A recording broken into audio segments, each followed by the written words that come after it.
Hi there, this is Brenda with Keenan Kreations, and today I'm going to show you how to create this beautiful background using an embossing folder and sponge daubers.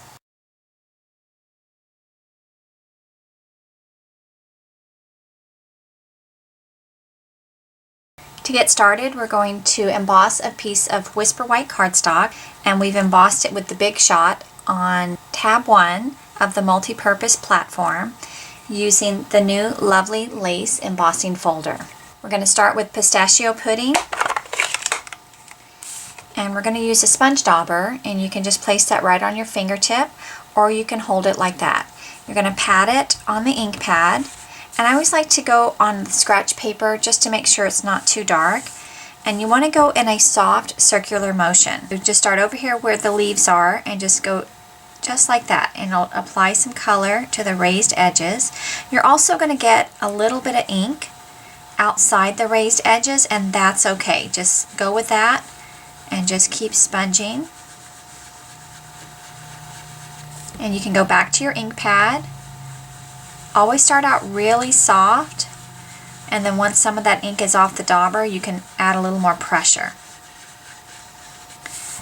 Okay, I think I've got all the leaves colored with the pistachio pudding. Our next color is Pink Pirouette. And again, use a dauber to pick up some ink. And I'm going to color the larger flower designs with the Pink Pirouette. And I like to start in the center and then work my way out. Now the Pink Pirouette is a really, really light pink, so you might have to go back to the ink pad a little more often to deepen that color.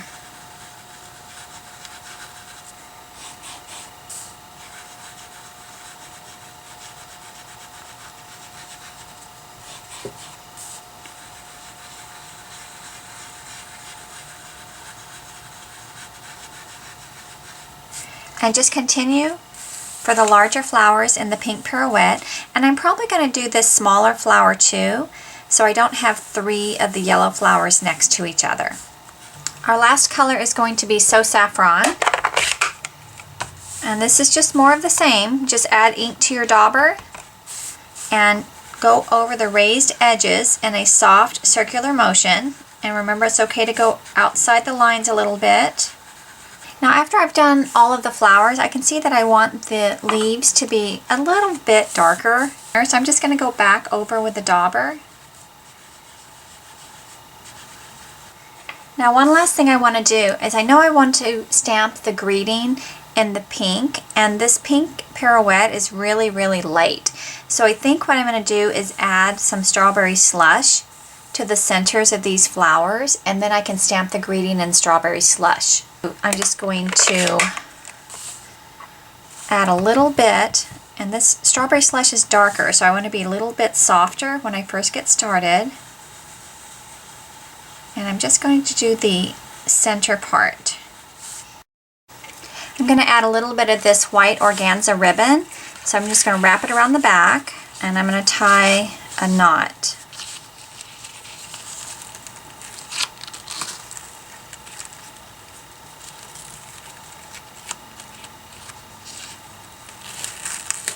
Now once I get it tied, I'm going to cut it with these ribbon scissors. And because it goes all the way around the card, you can kind of scoot it a little bit and get it in the right spot. I'm also going to use a glue dot. You can pick it up with the pokey tool. And I'm going to place it right under this knot. We're going to add adhesive around all the edges. And we're going to layer this to Whisper White cardstock. And this measures 4 by 5 1/4.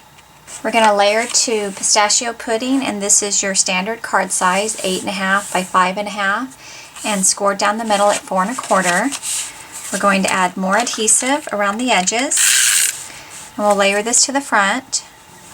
I'm going to use scrap Whisper White cardstock and strawberry slush, and I'm using a greeting from a stamp set called Thoughts and Prayers.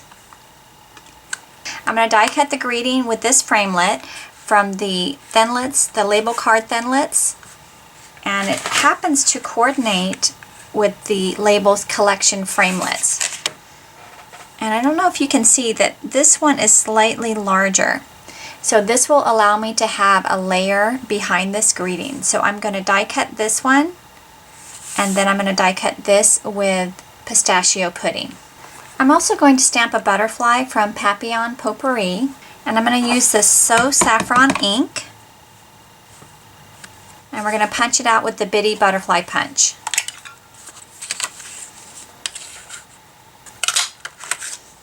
So we're going to add the greeting, and you can see how this layers really nicely to that next size up. We're going to add dimensionals to the back of the greeting.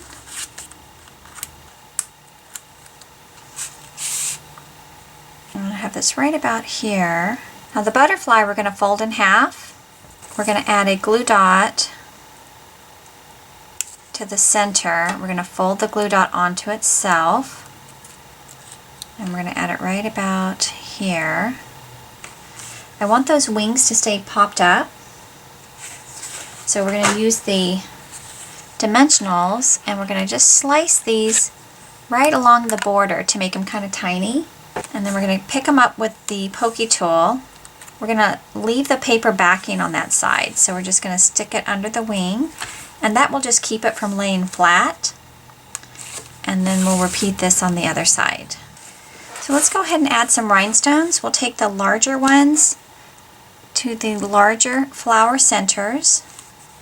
I'm just going to tuck this under here. The nice thing about this ribbon is it's kind of sheer, so you can even tuck under the ribbon a little bit because it's still going to show. And I want to add some rhinestones to the butterfly, so I'm going to use the smaller size, and I'm going to place 3 of them. Make sure that you're getting under the adhesive. You can see right here some of the adhesive got left behind. So make sure that you scoot under, and you can actually see the little dot of adhesive on the back. And then press that down.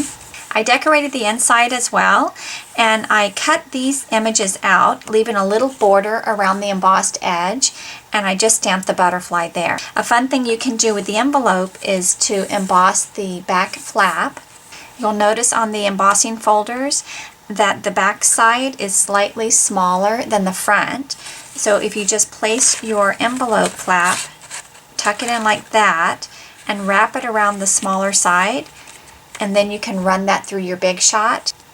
I hope you enjoyed today's project. If you have any questions, please let me know. For more ideas, you can also visit me at KeenanCreations.com. Thanks, and have a great day.